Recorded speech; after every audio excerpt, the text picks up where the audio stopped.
Hello everyone, welcome to एवनीशू judiciary.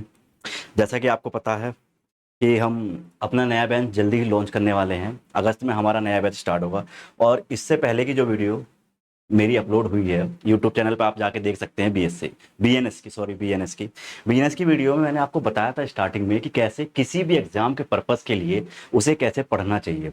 Starting में बैरेक्ट को कैसे रीडिंग करना चाहिए, क्वेश्चन कहाँ से निकलते हैं, उन्हें कैसे टैकल करना चाहिए। देखो, मेन बात यह है, बैरेक्ट तो सब पढ़ लेते हैं, ठीक है। बैरेक्ट सब पढ़ लेते हैं, बस उसे पढ़ने का तरीका अपना अलग अलग होता है, ठीक है। जैसे मैंने बताया था वहां पे एकांत परिरोध के बारे में। आप देखो, एकांत परिरोध का जो सेक्शन है आप पढ़ोगे एक साथ, तो उसमें कोई भी स्टूडेंट पढ़ेगा, अगर उसे ध्यान से पढ़ेगा, बैरेक्ट जैसे पढ़ा जाता है एक एक लाइन तोड़ के, हमेशा ध्यान रखना, जब भी बैरेक्ट पढ़ो बैरेक्ट की एक एक लाइन को तोड़ के पढ़ा करो, ठीक है। जब एक लाइन को पढ़ोगे तो रुक जाओ, वहां पे एक लाइन पढ़ते रुक जाओ, देखो वो लाइन कह क्या रही है। जैसे उसमें कह रहा है किसी भी व्यक्ति को, मैंने बताया था ना पहले बीएनएस के लेक्चर में, मैंने आपको बताया था उसमें पहली लाइन में देखा था किसी भी व्यक्ति को, मतलब उसमें पुरुष भी, महिला भी और थर्ड जेंडर भी जो अब दिया गया है, ठीक है, उनको ही, मतलब कोई भी व्यक्ति हो जो भारत में रहता हो या भारत का नागरिक हो, ये ध्यान रखना। मतलब आईपीसी के या बीएनएस के अकॉर्डिंग कोई व्यक्ति जिसपे ये लो लागू होता है बीएनएस, वो उसमें से उसके अकॉर्डिंग कोई व्यक्ति हो, उन सब पे ये लागू होगा एकांत परिरोध। उनके बारे में बताया गया, आगे बताया गया कि किस कारावास में दिया जाएगा। देखो, एकांत परिरोध के बारे में बताया गया कि एकांत परिरोध हमेशा कठिन कारावास में दिया जाएगा, सादे कारावास में तो नहीं दिया जाता, ठीक है। तो उसके बारे में बता रखा है, और बता रखा है ज्यादा से ज्यादा कितने महीने तक हो सकता है, वो भी बैरेक्ट की लाइन में बता रखा है, कितने ज्यादा ज्यादा 3 महीने तक का हो सकता है, ठीक है। तो अगर बैरेक्ट को ऐसे पढ़ोगे, लाइन वाइज लाइन पढ़ोगे, तो सारा बैरेक्ट के जो क्वेश्चन है ना, प्री के जो क्वेश्चन होते हैं, मुझे लगता है वहीं से यहाँ पे क्वेश्चन निकलना स्टार्ट हो जाएंगे। आपको अदर कोई मैगजीन लेने की जरूरत पड़ेगी ही नहीं प्री के लिए। आप जब पढ़ोगे तो वहां से सारे क्वेश्चन निकालोगे, और जब एमसीक्यू लगाओगे तो एमसीक्यू लगाते समय आप देखोगे कि हाँ, मैंने ये रीडिंग कर रखा था, ये सेक्शन मैंने यहाँ से पढ़ा था, इस सेक्शन में ये क्वेश्चन है, इस सब क्लोज में ये क्वेश्चन दिया हुआ है, ठीक है ना। इस सब क्लोज में ये चीज दी हुई है कि कोई भी व्यक्ति, ठीक है, इस सब क्लोज में दिया गया है कि कितना जुर्माना दिया गया है, इस सब क्लोज में दिया गया है जुर्माना सहित होगा या जुर्माना रहित होगा। तो सारी चीजें इसी तरीके से पढ़ेंगे। देखो, आज जो हमारा होगा, जो हम सब्जेक्ट देखेंगे उसको देखेंगे बीएस से, ठीक है। बाकी जो हम बैरक को आपको कंप्लीट कराएंगे अपने फाउंडेशन बैच में, जो हमारा फाउंडेशन बैच होगा, उसको जब आप ज्वाइन करोगे तो उसमें आप देखोगे कि हम उसको कैसे टैकल करते हैं, ठीक है। बैरक की एक एक लाइन आपको बैरक पढ़ना सिखाना, आपको कैसे बैरक पढ़ना चाहिए, क्वेश्चन कैसे निकालना चाहिए, नए नए क्वेश्चन कहाँ से निकल सकते हैं, क्योंकि पुराने क्वेश्चन अब रिपीट ज्यादा नहीं होते हैं। अब आयोग क्या कर रहा है, नए क्वेश्चन निकाल रहा है, बैरेक्ट की लाइन से ही क्वेश्चन निकाल रहा है। पहले क्या कर रहा था, पहले मेजर जो सेक्शन है आपका, वो सेक्शन उठाया और उठा के दे दिया। अब वो क्या कर रहा है, बैरेक्ट में जो मेजर सेक्शन है उस सेक्शन के सब क्लोज से सब क्लोज में से उठा रहा है। जैसे सब सेक्शन 3 हो गया, सेक्शन 3 का सब क्लोज 2 हो गया, सब क्लोज 2 में खंड खा हो गया, अब वहां से क्वेश्चन ऐसे उठा रहा है। इस तरीके से क्वेश्चन आयोग उठा रहा और आपका एग्जाम्पल से भी क्वेश्चन सेट कर देता। तो उसी तरीके से हम अपने बैच में बताते हैं कि कहां से कैसे क्वेश्चन आ सकते हैं और क्वेश्चन को कैसे आपको पुटअप करना है, और मेंस के आंसर राइटिंग के बारे में भी वहीं पर सारी चीजें बताएंगे, ठीक है। आज हम जो ओवरव्यू लेंगे वो हम लेंगे अपना बीएससी का। जैसे आपको पता है कि बीएससी जो लागू हुआ था, वो लागू हुआ था 1 जुलाई 2024 से। पहले इसका नाम क्या था, पहले इसका नाम था भारतीय साक्ष्य एविडेंस, ठीक है ना, भारतीय साक्ष्य अधिनियम।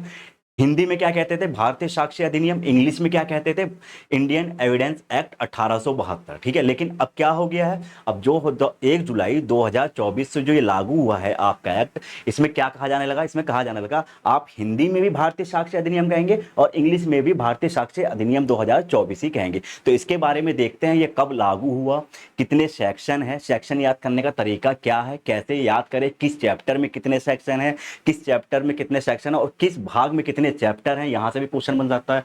कई कई बनता है कि भाग में कितने क्वेश्चन, भाग में कितने अध्याय दिए गए हैं, भाग 3 में कितने अध्याय हैं, सबसे छोटा अध्याय कौन सा है, सबसे बड़ा अध्याय कौन सा है, सबसे छोटा भाग कौन सा है, सबसे बड़ा भाग कौन सा है। एविडेंस में यहां से भी क्वेश्चन बनते हैं और ये क्वेश्चन उत्तराखंड बनाता है। जैसे आपको पता है उत्तराखंड का एग्जाम आपका अब शेड्यूल हो चुका है, ठीक है। प्री की डेट आ चुकी है, छत्तीसगढ़ की भी प्री की डेट आ चुकी है और झारखंड की भी प्री की डेट आ चुकी है। तो इन तीनों एग्जामों में आप लग जाओ, तीनों का सिलेबस ज्यादातर सेम ही है, ठीक है ना। बस झारखंड में आपका पुराना लॉ पूछा है, हम जब भी पढ़ेंगे नए लॉ और पुराने लॉ को इंक्लूड पढ़ के पढ़ेंगे, ठीक है, इंक्लूड करके ही पढ़ेंगे।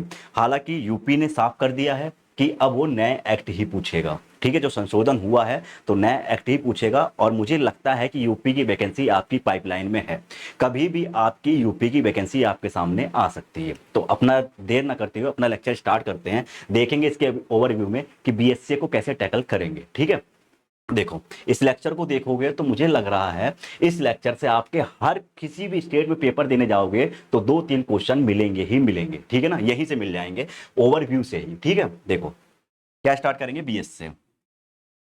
क्या है, बीएस से कब लागू होता है, 2024 में। ठीक है, 2024 में। पेन का कलर चेंज कर लेते हैं। ठीक है, 2024 में। देखो अब इसका सबसे पहले देखो, कोई भी वेरेक्ट जब पढ़ो तो सबसे पहले देखो वो लागू कब हुआ। ठीक है ना, लागू कब हुआ था, निर्माण कब हुआ था, एक्ट संख्या क्या थी। देखो उत्तराखंड में जो क्वेश्चन कहीं कहीं पूछ लेता है, जब आपने अगर इससे पहले कभी एग्जाम दिया होगा, उत्तराखंड का दिया होगा, यूपी का दिया होगा, ज्यादातर उत्तराखंड ही एक्ट नंबर ही पूछ लेता है। ठीक है ना, तो एक्ट नंबर भी ध्यान होना चाहिए। देखो सबसे पहले देखो इसमें क्या देखेंगे, इसका निर्माण। क्या, किसी भी एक्ट को पढ़ते समय उसका देख लो निर्माण कब हुआ था। क्या कब हुआ था, निर्माण। ठीक है, जैसे मैंने बीएसएम बीएनएस में भी बताया था आपको कि निर्माण कब हुआ था। निर्माण के बाद देख लो वो लागू कब हुआ था। क्या, लागू कब हुआ था। ठीक है, निर्माण कब हुआ था इसका, बताओ कोई कमेंट में बताओ, निर्माण कब हुआ था। निर्माण जो हुआ था आपका, ये हुआ था 25 दिसंबर 2023 को। कब हुआ था, 25 दिसंबर। कब हो गया था निर्माण ये, 25 दिसंबर। देखो ध्यान से देखना लेक्चर को, यहीं से क्वेश्चन आ जाएंगे। 25 दिसंबर 2023 कब हुआ था, 25 दिसंबर 2023। ठीक है, और लागू कब हुआ था, ये लागू हुआ था का आपका 1 जुलाई 2024 को ये लागू हो गया था। कब हुआ था, 1 जुलाई, 1 जुलाई 2024 को।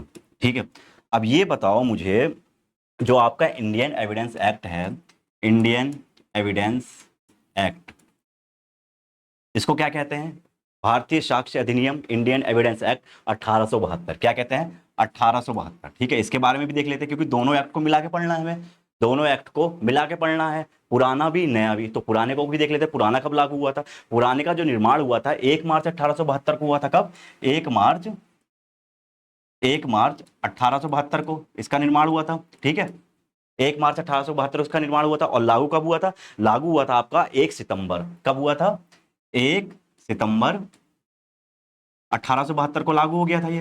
ठीक है ना, अब ये बताओ ये जो एक्ट है ये संपूर्ण भारत पे कब लागू हुआ था, ये भी क्वेश्चन पूछ लेता है।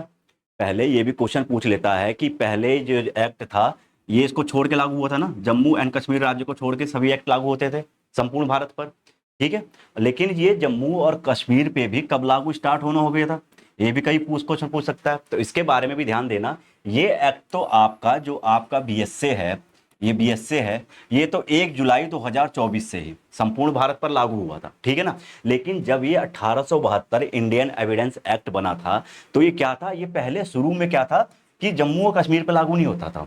ठीक है, उसके बाद ये जम्मू कश्मीर का लागू हुआ 31 अक्टूबर, 31 अक्टूबर 2019। ये डेट ध्यान रखना, इस तारीख से आपके जितने भी एक्ट हैं वो संपूर्ण भारत पर लागू होते हैं। ठीक है, हालांकि कुछ एक्ट ऐसे हो गए हैं जो राज्य स्तर पर लागू होते हैं, उन एक्टों की बात नहीं कर रहा हूं। ठीक है, जैसे आपका छत्तीसगढ़ अधिनियम हो गया, किराया अधिनियम हो गया, आबकारी अधिनियम हो गया, ये कुछ ऐसे अधिनियम होते हैं जो केवल स्टेट बाय स्टेट लागू होते हैं। ठीक है, जो मेजर एक्ट होते हैं उनके बारे में बात कर रहा हूं, जितने भी मेजर एक्ट आपके हैं वो 31 अक्टूबर 2019 से संपूर्ण भारत पर लागू होंगे। ये चीज हमने देख ली। ठीक है, ये हमने देख लिया कि कब निर्माण हुआ, कब लागू हुआ, इसके बारे में भी देख लिया कब निर्माण हुआ, कब लागू हुआ। ठीक है, यहां तक कोई डाउट नहीं होगा। यहां से भी एक क्वेश्चन आराम से आपका बन जाएगा 1 नंबर का। ठीक है, बनाने को भी यहां से भी क्वेश्चन आपका 1 नंबर का बन जाएगा। देखो अब अगला क्या है, इसका एक पूछ लेता है एक्ट संख्या, एक्ट संख्या, एक्ट नंबर। ठीक है, एक्ट नंबर पूछ लेता। अब एक्ट नंबर क्या है इसका ये बताओ, इसका जो एक्ट नंबर है वो क्या होगा, 45, 46, 47। ये जो तीनों अधिनियम बने थे इनके एक्ट नंबर 45, 46, 47 रखे गए थे। तो इसका एक्ट संख्या जो था वो क्या था, वो था आपका 47। ठीक है, कितना था, 47। अब कुछ स्टूडेंट, नए स्टूडेंट ऐसे होंगे, सर ये एक्ट संख्या क्या होती है। ठीक है, वो उनको कुछ को देखो, सबको तो सब चीजें पता होती नहीं है।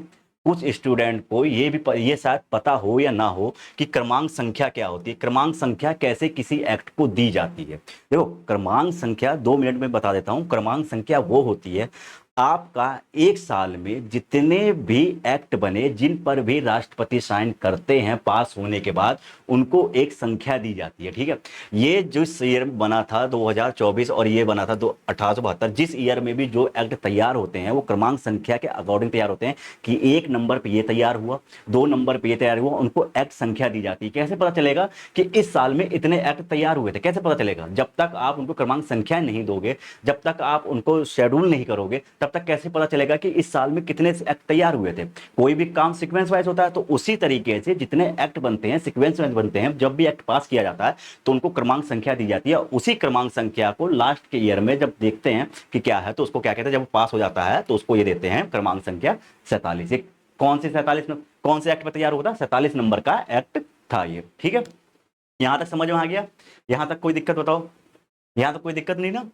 हमने ये देख लिया निर्माण कब हुआ, लागू कब हुआ, सेम यही पर्पस, सेम यही हमने किस में देखा, इंडियन एविडेंस एक्ट में। इसको ही मत भूलना, इसको भी तैयार करके जाना, क्योंकि उत्तराखंड और छत्तीसगढ़ दोनों पुराना नया दोनों पूछ रहे हैं। ठीक है, आईपीसी, बीएनएस, भारतीय साक्ष्य अधिनियम और इंडियन एविडेंस एक्ट दोनों मिला के पूछ रहे हैं। ठीक है, तो दोनों को ही पढ़ के जाना, नए पुराने को। सेक्शन आपस में इतने अलग अलग नहीं है, सेक्शन ऊपर नीचे थोड़े से हैं, बस अंदर वही लिखा गया है। ठीक है, हल्का माइनर चेंज है, बस वो चीज हम देखेंगे जब हम इसे पूरा प्रॉपर डायरेक्ट जब हम क्लास स्टार्ट करेंगे। ठीक है, अभी इसका हम केवल ओवरव्यू ले रहे हैं और बाकी कुछ नहीं कर रहे हैं। ठीक है, केवल ओवरव्यू ले रहे हैं कि इसमें कितने सेक्शन है, कितने भाग हैं, कितने अध्याय हैं और कैसे कैसे बांटा गया, ये चीज आज हम देखेंगे। ठीक है, देखो ये हो गया। अब अगला देखो, यहां तक देख लिया हमने। अब आगे देखो, जो हम स्टार्ट करेंगे बीएसए में, बीएसए में जो हम स्टार्ट करेंगे, देखो बीएसए का स्टार्ट करते हुए क्या करेंगे हम, देखो सबसे पहले क्या करेंगे, अध्याय देखेंगे। इसको देखो ऐसे शेड्यूल वाइज बांट लो। कैसे? ऐसे शेड्यूल वाइज। ठीक है, अगर आप इस तरीके से करते हो, मैंने पहले बीएनएस में भी बताया था, इस तरीके से करते हो तो आपको सभी सेक्शन, सभी अध्याय, सभी धारा याद रहेंगी। मतलब ये समझ लो कि आपका अगर अध्याय वाइज या चैप्टर वाइज या सेक्शन वाइज क्वेश्चन आ गया, जैसे कि हालांकि यूपी ने 2022 में आपका अगर पेपर उठा के देखोगे, बैक ईयर का पेपर उठा के देखोगे 2022 का, तो यूपी ने डायरेक्ट क्वेश्चन से ही, डायरेक्ट सेक्शन से ही क्वेश्चन बनाए थे। सेक्शन दे दिया था और पूछ लिया था कौन से सेक्शन में क्या है। यहां तक कि जो मिलान करने के लिए आए थे ना, जो टेबल दी जाती मिलान करने के लिए, उसमें भी सेक्शन ही पूछा गया था, और जिसके सेक्शन टिप्स पे थे उसका प्री आराम से निकल गया था। ये चीज ध्यान रखना। तो सबसे पहले सेक्शन को याद कर लो, कितने सेक्शन दिए गए हैं, कौन कौन से सेक्शन पढ़ने, मोस्ट इंपोर्टेंट सेक्शन पढ़ने वाले हैं। उन चीजों को अगर आप पहले से तैयार करके चलते हो तो आपकी तैयारी बहुत अच्छी हो जाएगी। जैसे देखो इसमें सबसे पहले क्या देखेंगे, ठीक है, यहां हम देखेंगे कितने अध्याय हैं। पहले देखेंगे भाग, हमने निर्माण मान देख लिया, भाग। अब देखो उसमें कितने भाग थे, जो पहला हमारा एक्ट था उसमें कितने भाग थे बताओ? उसमें 3 भाग थे। इसमें कितने भाग हैं? इसमें जो है आपके कितने, 4 भाग हैं। कितने भाग हैं? 4 भाग हैं। अध्याय कितने हैं? अध्याय देखो, जब इसे पढ़ा रहा हूं तो एक बार बैरेक्ट लेके पढ़ना, ठीक है ना। बैरेक्ट साथ में रख लो और बैरेक्ट में देखते रहो कि हाँ ये सही है नहीं है। ठीक है, जहां गलत हो वहां मुझे बताना। ठीक है, कमेंट बॉक्स में जरूर बताना। ठीक है, देखो अध्याय कितने हो गए? अध्याय 12। और सेक्शन कितने हो गए? धारा जो है, धारा कितनी हो गई? धारा आपकी हो गई 170। कितनी? 170। अगर हम यही इंडियन एविडेंस एक्ट में लेके चलें, एविडेंस इंडियन एविडेंस एक्ट, ठीक है, ये ई है, एविडेंस एक्ट 1872। अगर हम यही लेके चले तो उसमें भाग कहाँ थे, कितने थे? वहां 3 भाग थे। अध्याय कितनी थी?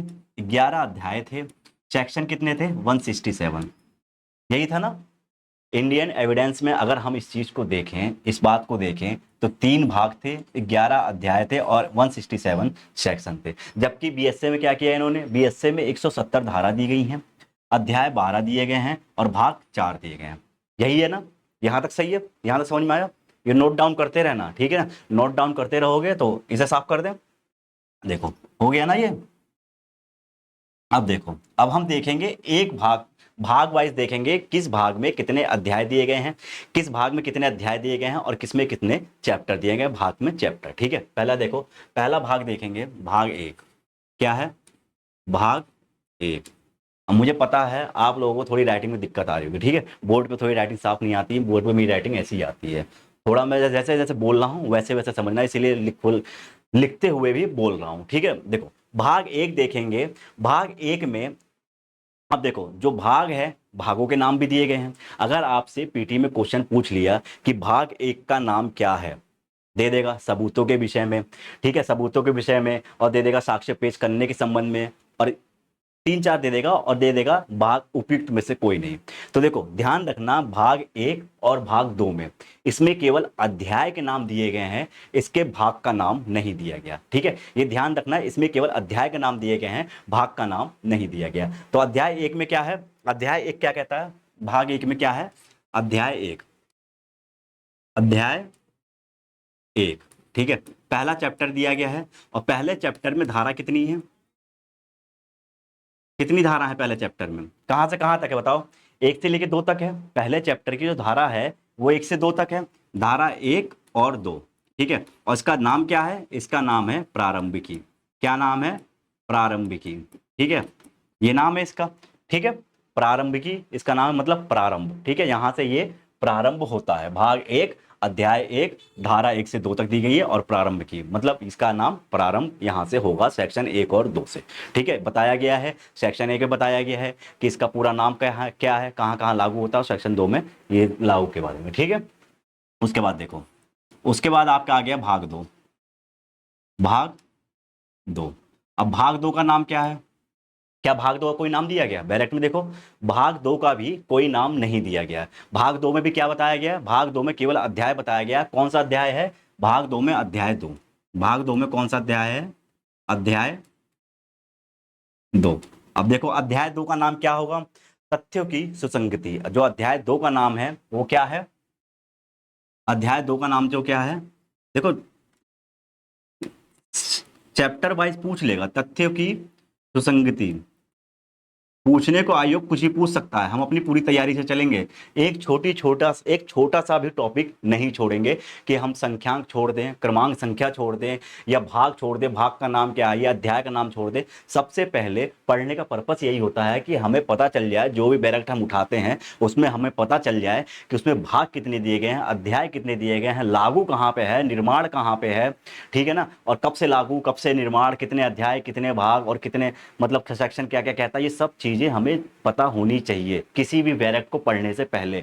खोलते ही ये सब चीजें नोट कर लो एक पेपर पे, ठीक है, उसके बाद अंदर पढ़ो क्या दिया गया। जब तक ये तैयार नहीं होगा तब तक कैसे पता लगाओगे इसमें कितने भाग है, कितने अध्याय हैं। ठीक है, अब देखो इसमें सेक्शन कहां से कहां तक है, इसमें सेक्शन है 3 से 50 तक। कहां तक है, धारा 3 से 50 तक दिया गया है, ठीक है, धारा 3 से 50 तक क्या हो गया, भाग 2 अध्याय 2 तथ्यों की सुसंगति, धारा 3 से 50, ये हो गया हमारा। ठीक है, भाग 2 हो गया। अब देखो भाग 3, भाग 2 में एक ही अध्याय था, अब देखो भाग 3 क्या है, ये भाग 3। ऐसी टेबल बनाओगे ना तो याद हो जाएगा, ठीक है ना, ऐसी ही टेबल बनाओगे तो याद हो जाएगा। अब देखो भाग 3, भाग 3, ठीक है, भाग 3 का नाम दिया गया, यहां से नाम स्टार्ट हो गया, यहां से भाग 3 को चैप्टर में बांटा गया है। ठीक है, तो चैप्टर में बांटा गया है तो सबसे पहले बताया गया है कि भाग 3 में दिया गया है और चैप्टर वाइज इसका किया क्या गया है। ठीक है, तो भाग 3 को क्या कहा गया है, भाग 3 में जो दिया गया है आपको जितने भी चैप्टर हैं उसमें सबूतों के विषय में दिया गया है। क्या, सबूतों के विषय में क्या दिया गया है, सबूतों के विषय में, सबूतों के विषय में। थोड़ी बहुत तो समझ में आ रही होगी राइटिंग, थोड़ी बहुत भी समझ में नहीं आ रही है, सबूतों के विषय में। ठीक है, भाग 3 क्या कहता है, भाग 3 कहता है कि इसके अंदर जितने भी अध्याय दिए होंगे वो सब सबूतों के विषय में बताते हैं कि सबूत क्या होते हैं, सबूत क्या होने चाहिए, सबूत कैसे पेश किए जाएंगे। सबूत पेश किए जाने के बारे में तो आगे बताया गया, मतलब सबूत क्या क्या कैसे कैसे होता है, ठीक है, सबूत कैसे कलेक्ट करते हैं, इन सब के बारे में यहाँ बताया गया। कौन सा सबूत तथ्य सुसंगत होगा, कौन सा नहीं होगा, ये भी यहीं पर बताया गया है। ठीक है, देखो सबूतों के विषय में, अब देखो इसे अध्याय वाइज बांटा गया, कितने अध्याय वाइज। अब यहां से निशान लगा लेंगे, पहला अध्याय, ठीक है, कहां को कितने अध्याय हो गए थे, अध्याय 1 अध्याय 2, तो इसको सबूतों के विषय में कितने अध्याय में बांटा गया है, 3 4 5 6 कितने अध्याय हैं? अध्याय 3 से लेके 6 तक। ठीक है, पहला अध्याय देखो, अध्याय 3 देखो। अध्याय 3 क्या कहता है?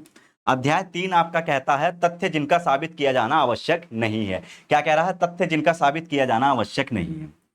देखो, तथ्य जिनका साबित किया जाना आवश्यक नहीं है। ठीक है, साबित किया जाना आवश्यक नहीं है, आवश्यक नहीं है। ठीक है, पहला ये बता रहा, ये कह रहा है ऐसे तथ्य जिनका साबित किया जाना आवश्यक नहीं है उनके बारे में कहां बताया गया है। तो ये आपका जो धारा हो जाएगी, क्या जो आपकी धारा हो जाएगी, अध्याय तो कहां खत्म हो रहा था? 50 पे। तो जाहिर सी बात है जो अगला अध्याय शुरू होगा वो कहां से स्टार्ट होगा? धारा 51 से। और कहां तक बताया गया है? ये 51 से बताया गया है 53 तक। कहां तक बताया गया? 51 से 53 तक। ठीक है, 51 से 53 तक कि तथ्य जिनका साबित किया जाना आवश्यक नहीं है उसके बारे में कहां बताया गया? अध्याय 51 से 53 तक में। ठीक है, अब देखो अध्याय 4 क्या कह रहा है? क्या? अध्याय 4, अध्याय 4 देखो, अध्याय 4 में क्या बताया गया? अध्याय 4 कहता है आपका मौखिक साक्ष्य के विषय में। किसके? पहला क्या कह रहा था? पहला कह रहा था तथ्य जिनका साबित किया जाना आवश्यक नहीं है, फिर कह रहा है मौखिक साक्ष्य के विषय में। ठीक है, कैसे? मौखिक साक्ष्य के विषय में, मौखिक साक्ष्य के विषय में, साक्ष्य के विषय में। ठीक है, क्या कह रहा है? मौखिक साक्ष्य के विषय में, मतलब मौखिक साक्ष्य जितने भी दिए जाएंगे उनके विषय में न्यायालय उसे कैसे एडमिट करेगा, ये सब यहां बताया गया है कि मौखिक साक्ष्य होते क्या है और मौखिक साक्ष्य कैसे दिए जाएंगे, वो सब कहां बताया गया है? अध्याय 4 में। और सेक्शन कितने हैं इसके? सेक्शन जो है आपके 54 और 55। कितनी धाराएं हैं इसकी? 2 धाराएं हैं, सेक्शन 54 और 55। ठीक है, ये हो गया। अब देखो इसे थोड़ा स्मॉल करें, देखो ये हो गया ना। देखो इसे थोड़ा छोटा कहां से करेंगे? चलो नेक्स्ट पेज पे ले लें या यहीं लेते हैं? भाग एक और ले लेते हैं। कितना? अध्याय, ये देखो, हाँ यहां ले लेते हैं। अध्याय कौन सा है? 5। ठीक है, समझ में आ जाएगा ना यहाँ पे? अध्याय 5। ठीक है, अध्याय 5 या इसे यहां ले। अध्याय 5 को एक काम करते हैं, यहां ना लेके, ध्यान देना ठीक है ना, इसको यहां ना लेके अध्याय 5 को यहां लेते हैं। ठीक है, नहीं यहां भी सही नहीं रहेगा, यहां फिर बाद में आप मिस्टेक करोगे, कहोगे सर यहां से यहां कैसे चला गया।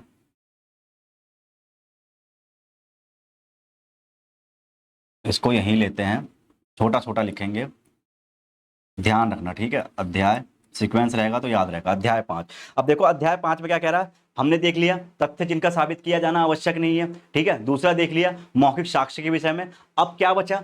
देखो सीक्वेंस वाइज देखो, पहले कह रहा है तथ्य जिनका साबित किया जाना आवश्यक नहीं है। ठीक है, पहली नंबर बात की, फिर कह रहा है मौखिक साक्ष्य के विषय में। अब देखो जो मौखिक साक्ष्य नहीं होंगे वो कौन से साक्ष्य होंगे? दस्तावेजी साक्ष्य। तो जाहिर सी बात है जब अध्याय 4 मौखिक साक्ष्य के विषय में बात कर रहा है तो अध्याय 5 तो दस्तावेजी साक्ष्य के बारे में बात करेगा। देखो डायरेक्ट में इसमें क्या कह रहा है? अध्याय 5 में दस्तावेजी साक्ष्य के विषय में क्या कह रहा है? दस्तावेजी दस्तावेजी साक्ष्य के विषय में। इसके साक्ष्य के विषय में आ रहा दिख रहा है ना, लिखते रहना, साक्ष्य के विषय में। अब देखो अध्याय 5 किसके है? दस्तावेजी साक्ष्य के विषय में। और धारा कौन कौन सी इसमें? कितनी धाराएं होंगी दस्तावेजी साक्ष्य के विषय में? ये हो गई आपकी 55 तक, यहाँ पे थी कितनी? 54 से 55। तो ये स्टार्ट हो गई है आपकी 56 से लेके 93 तक। कहां तक? 93 तक। ठीक है, यहां तक हो गया क्लियर? यहां तक क्लियर हो गया? यहां तक कोई दिक्कत? अब देखो यहां तक कोई दिक्कत नहीं है ना? 2 मिनट रुको जरा, इसे थोड़ा एडजस्ट कर लें तो आपको पता चल जाएगा। ठीक है, यहां तक क्लियर है ना? अध्याय 5 क्लियर हो गया। अब देखो अध्याय 6 को लेते हैं। अध्याय 6 में क्या दिया गया? 5 सबूतों के विषय में 3 अध्याय देख लिए हमने। अध्याय 3, अध्याय 4 और अध्याय 5, ठीक है ना। अब हम क्या देखेंगे, अध्याय 6, हमारा एक चैप्टर और बचा है इसमें, अध्याय 6। अध्याय 6 कहाँ देखें हम, यहीं थोड़ी जगह करके देख लें या अगले पे देखें। देखो अध्याय 6 यहाँ पे देख लेते हैं, फिर नेक्स्ट पेज पे नया भाग ले लेंगे, ठीक है। ये देख लो अध्याय 6 क्या है, अध्याय 6, ठीक है ना, मतलब चैप्टर 6। अध्याय बोलना समझ में तो आ रहा ना, चैप्टर के बारे में बात कर रहे हैं। चैप्टर 6 क्या कह रहा है, देखो हमने क्या देख लिया, दस्तावेजी साक्ष्य के विषय में, तथ्य जिनका साबित किया जाना आवश्यक नहीं है पहले नंबर पे, फिर मौखिक साक्ष्य के विषय में दूसरे नंबर पे, फिर क्या देखा हमने, दस्तावेजी साक्ष्य के विषय में। मौखिक साक्ष्य देख लिया, दस्तावेजी साक्ष्य देख लिया। अब हम क्या देखेंगे, दस्तावेजी साक्ष्य का मौखिक साक्ष्य में अपवर्जन, मतलब दस्तावेजी साक्ष्य मौखिक साक्ष्य में कब परिवर्तित हो सकते हैं, उसके बारे में कहां बता रहा है, वो बता रहा है अध्याय 6। क्या बता रहा है, दस्तावेजी साक्ष्य का, दस्तावेजी साक्ष्य का, साक्ष्य का मौखिक साक्ष्य में अपवर्जन, मौखिक साक्ष्य में अपवर्जन, ठीक है ना। मतलब कि दस्तावेजी साक्ष्य कब मौखिक साक्ष्य में परिवर्तित हो सकते हैं, उसके बारे में कहां बताया गया है, चैप्टर 6 में। ये ध्यान रखना, ठीक है। चैप्टर वाइज देखोगे तो सारी चीजें अपने आप समझ में आएंगी। अब बताओ ये कहां से स्टार्ट होगा, 93 तक वो खत्म हुआ था, तो जाहिर सी बात है ये कहां से स्टार्ट होगा, धारा धारा 94 से 103 तक। यहां तक क्लियर है। देखो सीक्वेंस वाइज दिया गया है, सबसे पहले बताया गया है भाग 1 में कि भाग 1 में प्रारंभ के बारे में दिया गया है कि कहां से प्रारंभ होता है। सेक्शन 1 और सेक्शन 2 के बारे में बताया गया है, ठीक है, कहां लागू होगा, किस किस पर लागू होगा और कौन कौन इसके अंतर्गत आते हैं, ठीक है। उसके बारे में फिर भाग 2 बता रहा है कि जब आपने देख लिया कि भाग 1 में प्रारंभ में कि कहां कहां लागू होगा, तो भाग 2 बता रहा है कि एविडेंस तथ्य की सुसंगति के संबंध में कहां से तथ्य सुसंगत होंगे और किस पे लागू होंगे। तो बता रहा है सेक्शन 3 से 50 तक में अध्याय 2 में। तथ्य की सुसंगति देख ली। अब हम क्या देखेंगे, जब तथ्य की सुसंगति होगी उसके बाद हम देखेंगे सबूत के विषय में, कि मतलब सबूत के विषय में सबूत कैसे पेश किया जाएगा, सबूत कब मौखिक सबूत होगा, कब दस्तावेजी होगा, ठीक है, कब उसका मौखिक साक्ष्य का दस्तावेजी साक्ष्य में अपवर्जन होगा। इन सब चीजों के बारे में एक साइड से बता रखा। जैसे अध्याय 3 बता रखा तथ्य जिनका साबित किया जाना आवश्यक नहीं है, ठीक है, उसके बारे में क्या बता रखा, फिर बता रखा मौखिक साक्ष्य मतलब तथ्य जो साबित नहीं किया जाएगा, उनको आवश्यक नहीं है कि न्यायालय ने मान लिया कि हाँ ये तथ्य साबित है, तो वो न्यायालय क्या कहेगा, इसको साबित करना आवश्यक नहीं है, ठीक है, न्यायिक अपेक्षा कहते हैं उसे, ठीक है। 51 से 53 तक में दिया गया। उसके बाद कह रहा है अध्याय 4 में मौखिक साक्ष्य के विषय में। यहां तो कह दिया कि तथ्य न्यायालय ने कह दिया कि साबित करना आवश्यक नहीं है, फिर न्यायालय क्या कह रहा, आप मौखिक साक्ष्य से तथ्य को साबित करो। हमने कर दिया मौखिक साक्ष्य साबित 54 और 55 में हमने देख लिया मौखिक साक्ष्य के विषय में कैसे साबित करेंगे। फिर जब हमारा तथ्य मौखिक साक्ष्य साबित नहीं हो रहा, तो न्यायालय कह रहा है जब आप मौखिक साक्ष्य द्वारा साबित नहीं कर सकते हो तो आपके पास एक ऑप्शन और है, उसे आप दस्तावेजी साक्ष्य में ले जाओ। सीक्वेंस देखो एक साइड से बन रहा है, ठीक है ना। इसे स्टोरी वाइज याद करोगे तुरंत रिवाइज हो जाएगा। जब मौखिक साक्ष्य साबित नहीं हो रहा तो आप दस्तावेजी साक्ष्य साबित करो। दस्तावेजी साक्ष्य कहां से दे रखे हैं, 56 से लेकर 93 तक, ठीक है, यहां तक सेक्शन दे रखे हैं। फिर न्यायालय क्या कह रहा है, जो आपका दस्तावेजी साक्ष्य है, अगर वो दस्तावेजी साक्ष्य आप मौखिक साक्ष्य में अपवर्जन मतलब परिवर्तित कर सकते हो, कि किसी को बुला के कह सकते हो कि न्यायालय में आए और वो कहे हाँ ये मैंने लिखा है, तो उस समय मौखिक साक्ष्य में परिवर्तित हो गया, तो न्यायालय कह रहा है आप उसे मौखिक साक्ष्य में परिवर्तित कर सकते हो। यहां तक समझ में आया, यहां तक कोई डाउट बताओ, यहां तक कोई डाउट नहीं ना। अब देखो आगे कहां तक देख लिया तो हमने, भाग 3 तक, ठीक है। अब भाग 3 के बाद जो हम अगला देखेंगे भाग 4, नया स्टार्ट करते हैं यहां से, भाग 4, ठीक है।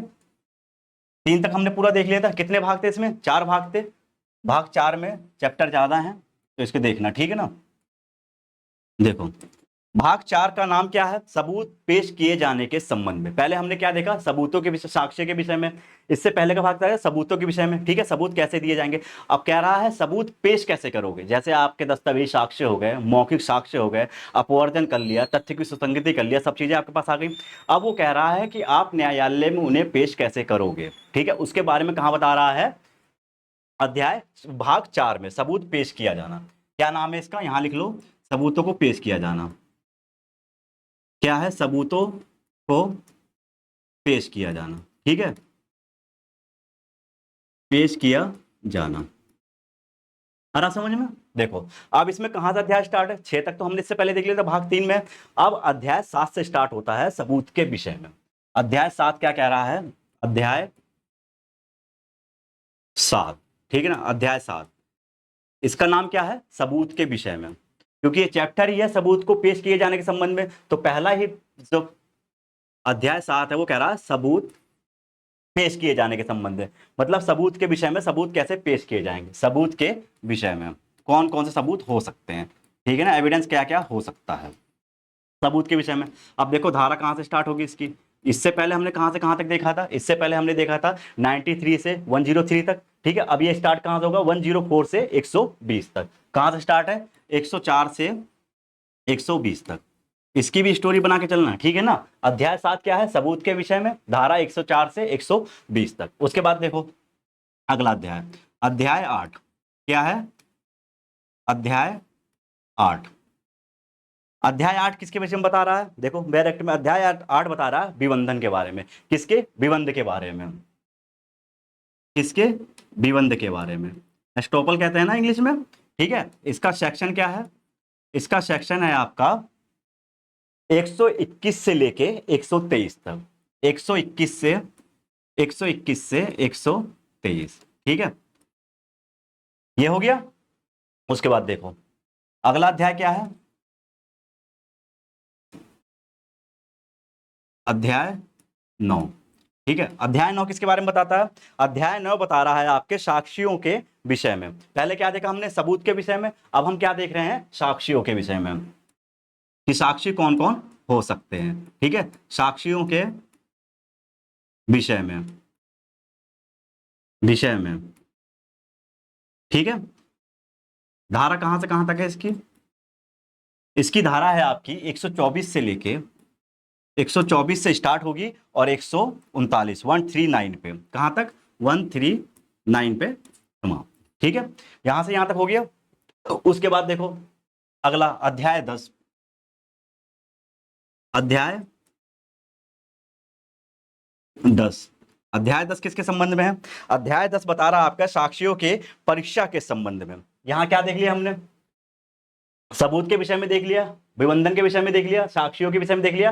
अब हमारा क्या स्टार्ट हो जाता है, साक्षियों की परीक्षा, मतलब उनकी अब परीक्षा के संबंध में स्टार्ट हो जाता है कि उनकी परीक्षा कैसे की जाए, कहां दिया गया है, साक्षियों की परीक्षा के संबंध में, साक्षियों की परीक्षा के संबंध में,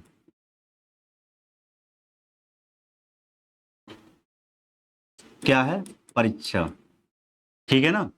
तो धारा क्या है इसकी, इसकी धारा हो गई आपकी, कहां से कहां तक दिया गया है, 140 से लेके 140 से स्टार्ट है और कहां पे है, 168, 168 पे खत्म है, ठीक है। इतना देख लिया हमने, 7 8 9 10। अब कितने अध्याय बचे इसमें, दो। देखो दोनों अध्याय को हम कहां ले लेंगे, ध्यान देना, यहां से स्टार्ट कर लेते हैं, ठीक है ना।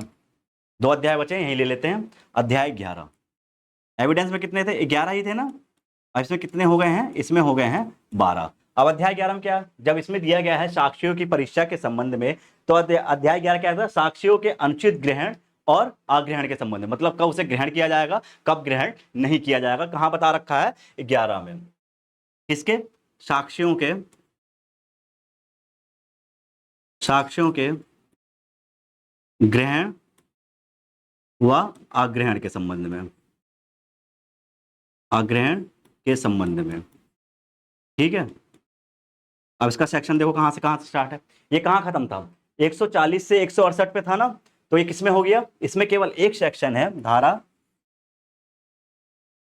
169, कौन सी धारा है, 169, ठीक है, ये संबंध है 169। अब अगला अध्याय क्या आ गया, अगला अध्याय आ गया आपका निरसन, मतलब इसे हटा दिया गया है, ठीक है। अध्याय 12 क्या है, निरसन, निरसन के बारे में बताता है ये, कौन सा, 170, कि पुराना एक्ट कैसे हटाया गया था, ठीक है, पुराने एक्ट को हटा के से नए एक्ट को कैसे जोड़ा गया था, सब कहां बताया गया है, अध्याय 12 में निरसन के बारे में बताया गया है, ठीक है। कब से लागू होगा, कैसे लागू होगा, वो चीज पुराने एक्ट के बारे में यहां बता रहा। देखो यहां तक कोई डाउट, बताओ यहां तक कोई डाउट, हमने क्या क्या देखा, देखो सबसे पहले क्या देख लिया, इसकी निर्माण देख ली, लागू डेट देख ली, एविडेंस का निर्माण देख लिया, लागू डेट देख ली, फिर देख लिया कि संपूर्ण भारत पे एविडेंस पहले कब से लागू था, 31/10/2019 से। एक्ट संख्या देख ली 47, और ये कब से लागू हो गया संपूर्ण भारत पे, 1 जुलाई 2024 से जब से लागू हुआ। उसके बाद क्या देखा हमने, उसके बाद हमने स्टार्ट किया कि इसमें कितने भाग हैं, कितने अध्याय हैं, और कौन से अध्याय में कितने सेक्शन हैं। तो भाग 1 में कौन सा अध्याय है, अध्याय 1 है, भाग 1 का नाम नहीं है। देखो पीटी में अगर क्वेश्चन पूछ ले कि सबूतों के विषय में किस भाग में बताया गया है, भाग 1, भाग 2, भाग 3 या भाग 4, ठीक है ना। अगर ऐसे पूछ ले, मान लो वहां पे भाग 2 दे दिया, भाग 3 दे दिया और भाग 4 दे दिया, भाग 3 में कुछ थोड़ा सा कंफ्यूजन कर दिया, तो क्या लगा के आओगे, भाग 3। भाग 3 से स्टार्ट होता है सबूतों के विषय में, और भाग 4 दो भागों के नाम दिए गए हैं बस, और दो के नाम नहीं दिए गए, ध्यान रखना, दोनों में केवल अध्याय बताया गया है। अगर मान लो उसने कह दिया भाग 1 का नाम क्या है, प्रारंभ की या तथ्यों की सुसंगति या भाग उपयुक्त में से कोई नहीं, तो क्या लगाएंगे, उपयुक्त में से कोई नहीं, क्योंकि भाग 1 में अध्याय का नाम है प्रारंभ की, ना कि भाग का नाम, ठीक है। भाग 2 क्या हो गया, चैप्टर 2 तथ्यों की सुसंगति के संबंध में चैप्टर 2 हो गया 3 से 50 तक। उसके बाद क्या देखेंगे हम, भाग 3। भाग 3 में कितने अध्याय हैं, 1 2 3 4। अब ये ध्यान रखना सबसे बड़ा भाग कौन सा है, ये क्वेश्चन भी कभी कभी उत्तराखंड पूछ लेता है, पीटी में कोई भी स्टेट पूछ लेता है। तो इसमें कितने अध्याय हैं, 1 2 3 4, 4 अध्याय इसमें हो गए।